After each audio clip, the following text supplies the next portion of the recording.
welcome to God's 5 Minutes with Pastor Ed Wilson. Reach him at gods5minutes@gmail.com. Now, here's Ed Wilson with God's 5 Minutes. Hello, friends. Today I have a reading from the 19th Psalm. The author's unknown. It's very eloquent. It's a psalm showing God's workmanship and dealing through the universe which He has created. It is a psalm of instruction and worship. Here's a verse. The heavens declare the glory of God, and the firmament showeth His handiwork. Day unto day uttereth speech, and night unto night showeth knowledge. There is no speech nor language where their voice is not heard. Their line is gone out through all the earth, and their words to the end of the world. Religions of the world divide into two categories, natural and revealed. Natural religion is based on what observers can deduce from considering the elements with which we are surrounded.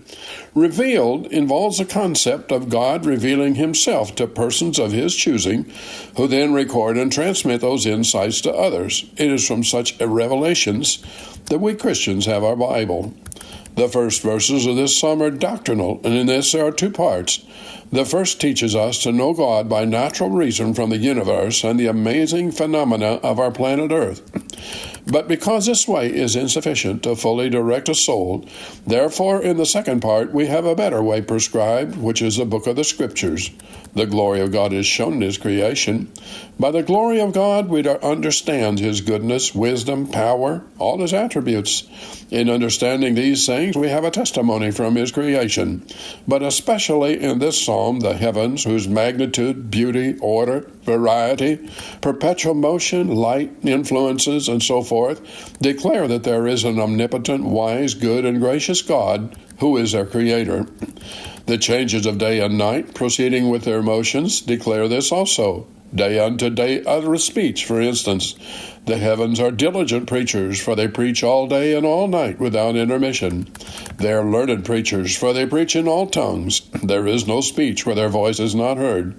They are universal preachers, for they preach to the whole world. Their sound is gone through all the earth. The term firmament means what we would call universe, but it not only contains the celestial bodies, but also the air, light, rain, sunshine. When the composition of these principles is examined and their great utility to the earth and its inhabitants is properly understood, they astonish the wisest mind and provoke adoration and amazement in any believing heart.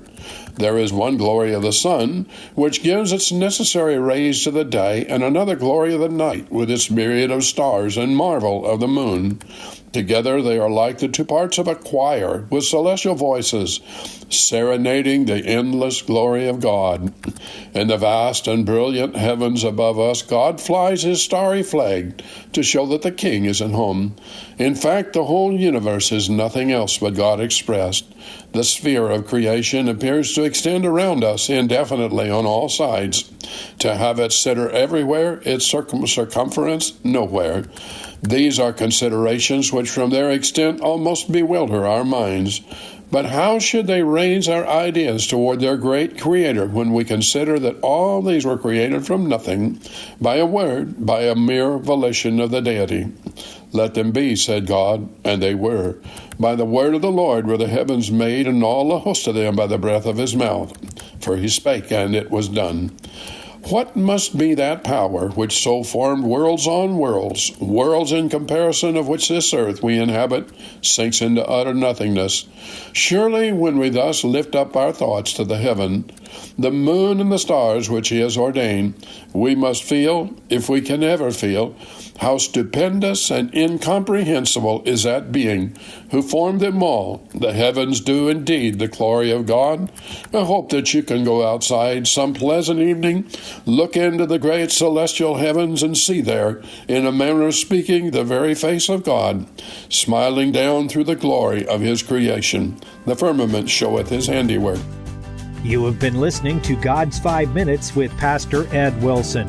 Reach him by email at godsfiveminutes@gmail.com. Tune in next time to hear more encouraging thoughts from God's Word on God's 5 Minutes with Pastor Ed Wilson.